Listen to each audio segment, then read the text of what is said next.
Thank you mister chairman, ہمارے movers نے بڑی تفصیل سے بات کی، میں ان باتوں کو دہراؤں گی نہیں۔ یہ ایک طویل بحث ہے۔ افغانستان کا جو مسئلہ ہے یہ ایک بہت اس کے اوپر طویل بحث ہو سکتی ہے اور کئی دنوں تک اس پہ بات کی ہو سکتی ہے، کیونکہ پاکستان کی پچھلے 40 سال کی جو تاریخ ہے اس میں افغانستان کا جو مسئلہ ہے وہ ایک بہت اہم جز ہے اس تاریخ کا۔ مسٹر چیئرمین، میں صرف یہ کہنا چاہتی ہوں کہ ہماری خارجہ پالیسی کچھ اندرونی ترجیحات پہ، کچھ خارجی ترجیحات پہ بنی، وہ مصلحتوں کا شکار بھی ہوئیں۔ کبھی ہمیں بتایا گیا اسٹریٹجک ڈیپتھ کے بارے میں، کبھی ہمیں بتایا گیا ٹیررزم کے بارے میں، کبھی ہمیں بتایا گیا کراس بارڈر انٹرونشن کے بارے میں، کبھی امریکہ کی پالیسیز کے بارے میں سمجھایا گیا۔ حقیقت یہ ہے کہ اس طرف بھی مسلمان ہیں اور اس طرف بھی مسلمان ہیں، اور پاکستان نے جو کردار ادا کیا وہ تاریخ کا ایک حصہ ہے کہ جب یہ افغان ریفیوجیز پاکستان میں آئے اور جس طریقے سے پاکستان نے ان کی مدد کی، وہ تاریخ کا ایک حصہ ہے اور ہمیشہ یاد رکھا جائے گا۔ لیکن جو لوگ پیدل چل کے آئے اور تھوڑا بہت اپنا سامان اٹھا کر اس ملک میں آئے، آج 35 سال کے بعد، 40 سال کے بعد وہ دوبارہ اسی حالت میں واپس جائیں تو اس چیز کا انتہائی دکھ ہوتا ہے۔ ہمیں چاہیے تھا کہ حکومت افغانستان کے ساتھ بیٹھ کے بات کرتے، انہی کے یہ لوگ ہیں، ان کی ریپیٹریشن ہونی چاہیے تھی اور ایک طریقہ کار سے ریپیٹریشن ہونی چاہیے تھی۔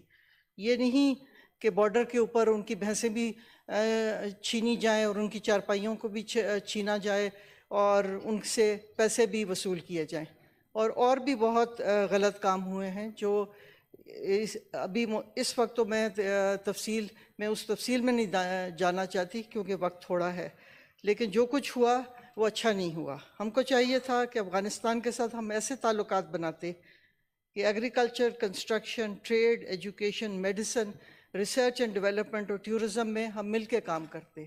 ہم افغانستان کو واپس بنانے میں ایک بھرپور کردار ادا کر سکتے تھے۔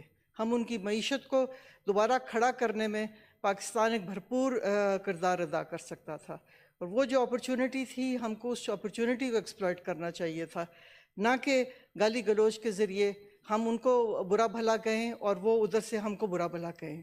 آج کی جو نگراں حکومت ہے وہ تابڑ توڑ حملے کر رہی ہے ان پر، اور وہ بھی ہم پہ کر رہے ہیں، تو ہم تو اس کی اونرشپ نہیں لیتے، ان پالیسیز کی ہم اونرشپ نہیں لیتے۔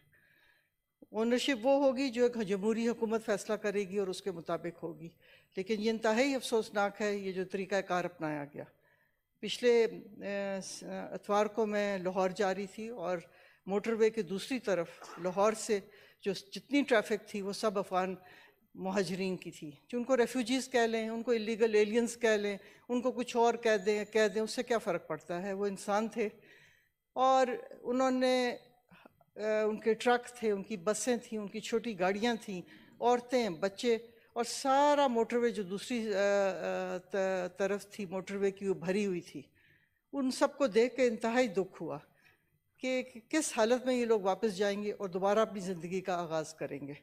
اس لیے میری استدعا ہے حکومت سے اور جنہوں نے یہ پالیسی بنائی ہے کہ ذرا سوچیں اور افغانستان کی حکومت کے ساتھ ایک بات چیت کر کے ایک پالیسی وضع کریں۔ بہت بہت شکریہ mister chairman. Honorable Leader of the House, please.